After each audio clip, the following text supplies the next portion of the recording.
اپنے مسائل کو حل کرنے کے لیے سبسکرائب کریں آپ کے مسائل کا حل۔ ظہر اور عصر میں امام کے پیچھے سورہ فاتحہ پڑھیں گے؟ کیا حنفی مسلک میں امام کے پیچھے ظہر اور عصر میں فاتحہ پڑھی جائے گی یا نہیں؟ نیز مغرب کی تیسری رکعت اور عشاء کی آخری 2 رکعتوں میں بھی حکم بتا دیں۔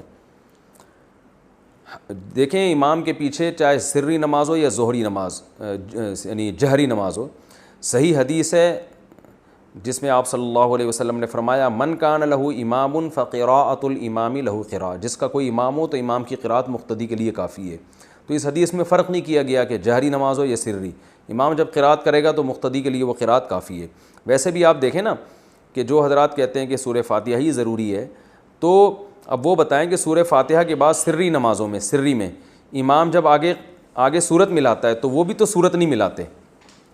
تو جو پیچھے مقتدی کھڑے ہوتے ہیں وہ صورت نہیں ملاتے، تو جب ان کی صورت وہ بھی قرآن ہے، وہ صورت کافی ہو رہی ہے تو سورہ فاتحہ بھی کافی ہو رہی ہے۔ تو قراءت کا لفظ عام ہے حدیث میں۔ باقی دوسری طرف بھی دلائل ہیں، احناف کے ہاں ان دلائل کو ترجیح ہے کیونکہ یہ دلائل اقرب الی القرآن ہے، خاص طور پہ جہری نمازوں کے بارے میں قرآن کا حکم ہے وَإِذَا قُرِئَ الْقُرْآنُ فَاسْتَمِعُوا لَهُ وَأَنصِتُوا۔ اس پہ دلائل میں پہلے ریکارڈ کرا چکا ہوں، مزید ڈیٹیل میں جانے کی ضرورت نہیں ہے۔ اور رہا مسئلہ مغرب کی تیسری اور عشاء کی آخری رکعتوں میں، اس میں بھی خاموش رہے گا انسان، امام کی قراءت مقتدی کے لیے اس میں بھی کافی ہے۔ اچھا بھائی، امام کے پیچھے مقتدی کیا پڑھے؟ سمیر مرتضیٰ گجرات سے، اگر کوئی جہری نماز امام کے پیچھے پڑھ رہا ہے، جب وہ نماز شروع کرتا ہے تو اس کو ثنا پڑھ کر خاموش ہو جانا چاہیے یا اس کو تعوذ اور تسمیہ بھی پڑھنا چاہیے؟ اور اگر کوئی سری نماز امام کے پیچھے پڑھ رہا ہے تو سورہ فاتحہ بھی پڑھنی چاہیے یا پھر کتنا پڑھنا چاہیے؟ جہری نماز ہو یا سری نماز ہو، آپ ثنا پڑھ کے امام کے پیچھے خاموش ہو جائیں قیام میں۔ اس کی دلیل حدیث ہے، رسول اللہ صلی اللہ علیہ وسلم نے فرمایا، بہقی کی حدیث ہے، من کان لہ امام فقراءۃ الامام لہ قراءۃ، جس شخص کا کوئی امام ہو تو آپ نے فرمایا امام کی قراءت مقتدی کے لیے کافی ہے، اور ناصر الالبانی رحمہ اللہ نے اس حدیث کو صحیح قرار دیا ہے۔ اسی وجہ سے ناصر الالبانی جو تھے ان کا اپنا بھی مذہب یہی تھا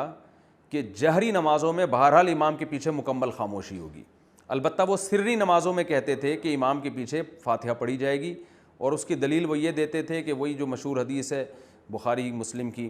کہ لا صلاۃ لمن لم یقرأ بفاتحۃ الکتاب، جو فاتحہ کتاب نہیں پڑھتا اس کی نماز نہیں ہوتی۔ اور ترمذی وغیرہ کی روایت ہے جس میں آتا ہے کہ صحابہ نے کہا کہ ہم پڑھتے ہیں، آپ نے فرمایا سوائے ام القرآن کے اور کچھ نہ پڑھو۔ تو اور اقرأ بہا فی نفسک کے الفاظ بھی ہیں کہ تو اس بیس پر البانی رحمہ اللہ کا مذہب یہ تھا کہ بھئی جہری میں نہیں پڑھی جائے گی لیکن سری میں پڑھی جائے گی، لیکن احناف نے اس حدیث کو عام لیا ہے جس میں آتا ہے من کان لہ امام فقراءۃ الامام لہ قراءۃ، نبی نے فرمایا جس کا امام ہو امام کی قراءت مقتدی کے لیے کافی ہے۔ تو یہ جہری اور سری کا نبی نے کوئی فرق نہیں کیا اس میں، لہذا جہری میں بھی امام کی قراءت چاہے وہ فاتحہ ہو یا سورت ہو وہ مقتدی کے لیے کافی ہے، سری میں بھی کافی ہے۔ رہا یہ مسئلہ کہ حدیث میں جو آتا ہے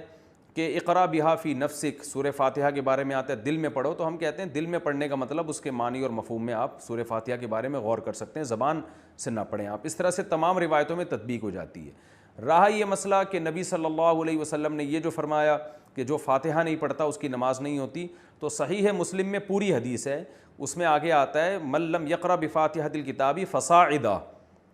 سلیمان الاعمش ایک مشہور راوی ہیں، انہوں نے ان الفاظ کا اضافہ کیا ہے، اور امام مسلم نے اس حدیث کے بارے میں صاف کہا ہے ترید احفظ من سلیمان، کہ سلیمان الاعمش کا اضافہ یہ مقبول ہے۔ اس کے الفاظ ہیں جو سورہ فاتحہ نہیں پڑھتا اور آگے قرات نہیں کرتا اس کی نماز نہیں ہوتی۔ تو اس سے پتہ چلتا ہے فاتحہ کے بعد قرات بھی ضروری ہے، اور اس کا کوئی بھی قائل نہیں ہے امام کے پیچھے قرات بھی کی جائے۔ تو ہم کہتے ہیں جیسے وہاں آپ یعنی یہ اس حدیث کو امام کے ساتھ خاص کرتے ہیں یا انفرادی نماز کے ساتھ خاص کرتے ہیں جس میں آتا ہے کہ فاتحہ پلس تلاوت بھی کرنی ہے آپ نے،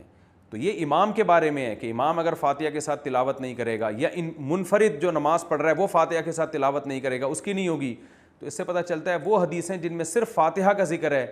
وہ بھی صرف امام یا منفرد کے بارے میں ہے، مقتدی کے بارے میں وہ حدیثیں نہیں ہیں۔